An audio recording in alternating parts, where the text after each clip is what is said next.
여러분, 대한민국의 헌법이 유린되고 있었습니다. 지금 민주당과 야당들이 야합에 의해서 진행하는, 야합에 의해서 통과하려는 소위 연동형 비례대표제와 공수처는 한마디로 삼권 분립을 철저히 이제 파괴하려는 시도입니다. 이미 이 정권은 언론을 장악하고 사법부를 장악하고 헌법재판소를 장악하고 모든 분야의 모든 권력을 장악했습니다. 나머지 하나 남은 것이 입법부입니다. 그런데 연동형 비례대표제라는 것이 무엇입니까? 바로 우리 표의 가치가 어디로 갔는지, 내가 누구를 찍었는지도 계산도 안 되는 선거제도입니다. 결국 깜깜이 선거제도고, 우리가 직접 뽑을 수 없는 국회의원만 늘리는, 한마디로 우리의 주권을 박탈하는 그런 선거제도입니다. 그렇게 해서 뭘 하겠다는 겁니까? 더불어민주당과 민주당의 2중대, 3중대 정당만 탄생시켜서 결국 의회에서 어떠한 권력의 견제도 될 수 없는 그런 질이 멸렬한 의회를 만드는 그런 선거제도입니다. 우리 대한민국은 제왕적 대통령제입니다. 제왕적 대통령제는 자고로 양당제 의회가 견제하게 되어 있습니다. 대통령의 힘은 이렇게 강한데 41% 대통령이 100% 권한을 행사하는데 의회는 질이 멸렬해서 결국은 어떠한 견제도 되지 않는, 한마디로 우리 대한민국의 삼권 분립을 완전히 파괴하는 선거제도입니다. 공수처 또한 마찬가지입니다. 한마디로 대통령이 마음대로 쓰는 칼, 대통령이 찍어서 수사하라 하면 누구든지 찍어서 수사해서 검찰, 법원, 경찰 다 소나기에 잡겠다는 법입니다. 이러한 악법을 야합에 의해서 통과시키려 했습니다. 그런데 그 절차가 한마디로 불법과 위법으로 점철되어 있습니다. 국민 여러분들 다 아실 겁니다. 오늘 하루 종일 2번의 사보임이 있었습니다. 임시회기 중에는 사보임을 할 수 없습니다. 국회법 48조에 따르면. 다만 위원이 질병 등 부득이한 사유의 경우에만 할 수 있습니다. 질병 등 부득이한 사유에 해당되지 않습니다. 관행적으로 해왔던 사보임은 분명히 3가지 요건이 필요합니다. 해당 위원이 사임을 원하고, 그리고 그 해당 위원이 있는 교섭단체의 원내대표가 보임을 허가하고, 그리고 타당 교섭단체 대표들이 그 사보임에 대해서 명시 또는 묵시적 합의를 했었던 것입니다. 이러한 요건이 갖춰지지 않는 경우, 해당 위원의 의사에 반해서 한 경우는 그동안 국회의장이 허가한 적이 없습니다. 그런데 오늘 하루에만도 2번의 사보임이 일어났습니다. 국회의원 개개인의 헌법기관으로서의 어떠한 권한도 인정하지 않는 것입니다.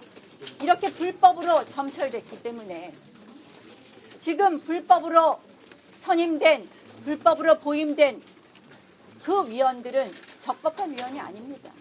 그런데 그 적법한 위원을 데리고 회의를 하겠다고 하는 것입니다. 그렇다면 이 회의는 불법이고 원천 무효인 겁니다. 또한 정개특위 마찬가지입니다. 선거법은 그동안 국회 역사상 한 번도 합의에 의하지 않고 처리된 적이 없습니다. 우리 당이 과반을 훌쩍 넘을 때에도, 우리 당과 그리고 가치를 같이 했던 제 정당들이 합쳐서 과반을 훌쩍 넘을 때에도 우리는 한 번도 일방적으로 통과시키지 않았습니다. 패스트트랙이 논의의 시작이라고요? 왜 논의를 정정당당하게 하려면 패스트트랙에 태웁니까? 합의를 계속하면 됩니다. 우리는 그동안 선거법은 이제 국민이 직접 뽑는 국회의원 수를 늘리는, 비례대표는 없애고 국회의원 수를 우리 직접 국민이 뽑는 국회의원 수를 다소 늘려서 기본적으로는 국회의원 정수를 10% 줄여서 하는 그런 선거법 개정안을 냈습니다. 저희의 핵심은 대표성을 강화하는 겁니다. 이것은 쳐다보지도 않습니다. 국민들의 여론조사가 국회의원 정수 줄이는 것에 찬성하는 비율이 압도적인데도 이 부분에 대해서 논의하지 않습니다. 진지하게 논의해 주십시오. 그다음 검찰, 경찰 개혁, 공수도 마찬가지입니다. 가장 중요한 게 뭡니까? 어떠한 권력기관도 절대적 권력을 갖지 않게 하는 것입니다. 상호 간에 견제하게 하는 것입니다. 우리는 이를 위한 검경 수사권 조정안을 이미 제출했습니다. 이 부분에 대해서도 논의하지 않습니다. 일방적으로 모든 것을 진행하고 있습니다. 말씀드린 것처럼 한 번도 선거법은 합의에 의해서 처리하지 않은 적이 없다는 것, 결국 국회의 오래된 관습법입니다. 또 오늘 일어난 모든 불법 사보임 역시 국회법을 명백하게 위반했습니다. 따라서 오늘 발생한 회의의 시도는 모두 불법입니다. 따라서 원천무효이고 불법인 회의에 대해서 저희는 그 불법을 막아야 될 책무가 있습니다. 그래서 국회 선진화법 운운하는 것은 어불성설이라는 말씀을 드립니다. 저희는 요구합니다. 이 모든 책임은 민주당과 청와대에 있습니다. 민주당과 청와대가 이 패스트트랙을 철회해 주십시오. 그리고 진지하게 논의해 주십시오.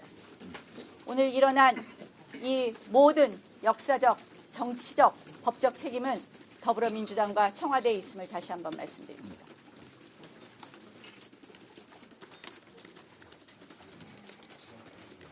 철회하지 않는 경우 이 농성을 이어가실 건가요? 철회해 주십시오. 뭐 오늘 늦었지만 홍영표 원내대표 지금 국회에 있는 걸로 아는데 추가 협상 가능성? 아까 제가 홍영표 원내대표를 찾아갔었습니다. 홍영표 원내대표실 비서실을 통해서 들어가서 원내대표가 안에 있는 것을 확인하고 들어가서 여쭤달라.